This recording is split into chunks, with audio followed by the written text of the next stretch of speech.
সুন্দরবনে কাকড় ধরতে গিয়ে কুমিরের আক্রমণে ৩২ বছর বয়সী সুব্রত মণ্ডল নামে এক জেলে নিহত হয়েছেন।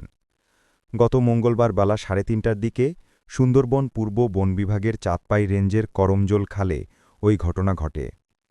প্রায় ৭ ঘণ্টা পর রাত ১০:৩০টার দিকে তার লাশ উদ্ধার হয়েছে। নিহত সুব্রত খুলনার দাকোপ উপজেলার ঢাংমারি এলাকার কুমুদ মণ্ডলের ছেলে। পেশায় তিনি একজন জেলে ছিলেন। অনেক খোঁজাখুঁজির পর সুন্দরবনের করমজোল খালের গজালমারি এলাকায় পানির নিচ থেকে গ্রামবাসীরা তার লাশ উদ্ধার করে বলে জানিয়েছেন ঢাংমারি গ্রামের ইসরাফিল বয়াতি। সুব্রতকে কুমির আক্রমণ করেছে এমন খবর জানার পর ইসরাফিলসহ অর্ধশতাধিক গ্রামবাসী নৌকা ও ট্রলার নিয়ে তার সন্ধানে সুন্দরবনের করমজোল খালে তল্লাশি শুরু করেন। স্থানীয় বাসিন্দারা জানান, সুব্রত মণ্ডল সুন্দরবনের নদী খালে মাছ ও কাঁকড়া ধরে জীবিকা নির্বাহ করতেন। বন বিভাগ ও স্থানীয় সূত্রে জানা যায়, গতকাল সকালে সুন্দরবন পূর্ব বন বিভাগের চাঁদপাই রেঞ্জের ঢাংমারি স্টেশন থেকে সরকারি রাজস্ব দিয়ে পাস সংগ্রহ করে সুব্রতসহ কয়েকজন জেলে কাঁকড়া ধরতে বনে প্রবেশ করেন। আমুরবুনিয়া গ্রাম থেকে হেঁটে জোংড়া এলাকায় যান তারা। পথে নদীখাল সাঁতরে পার হন তারা।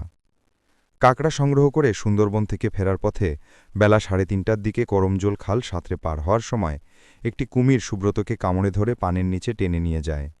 এ সময় তার সঙ্গে থাকা অন্য জেলেরা চেষ্টার পরও তাকে উদ্ধার করতে পারেননি।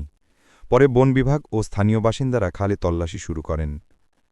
সুন্দরবনের করমজোল পর্যটন ও বন্যপ্রাণী প্রজনন কেন্দ্রের ভারপ্রাপ্ত কর্মকর্তা হাওলাদার আজাদ কবির বলেন, করমজোল খাল পার হওয়ার সময় কুমিরের আক্রমণে সুব্রত মারা গেছেন।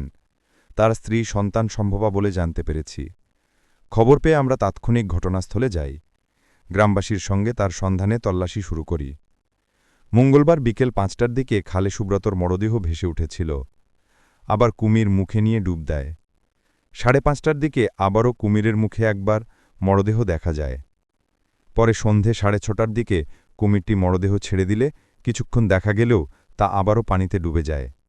পরে রাতে মরদেহ উদ্ধার হয়েছে। গত বছরও সুন্দরবনের করমজোল খালে কুমিরের আক্রমণে এক বনজীবীর মৃত্যু হয়েছে।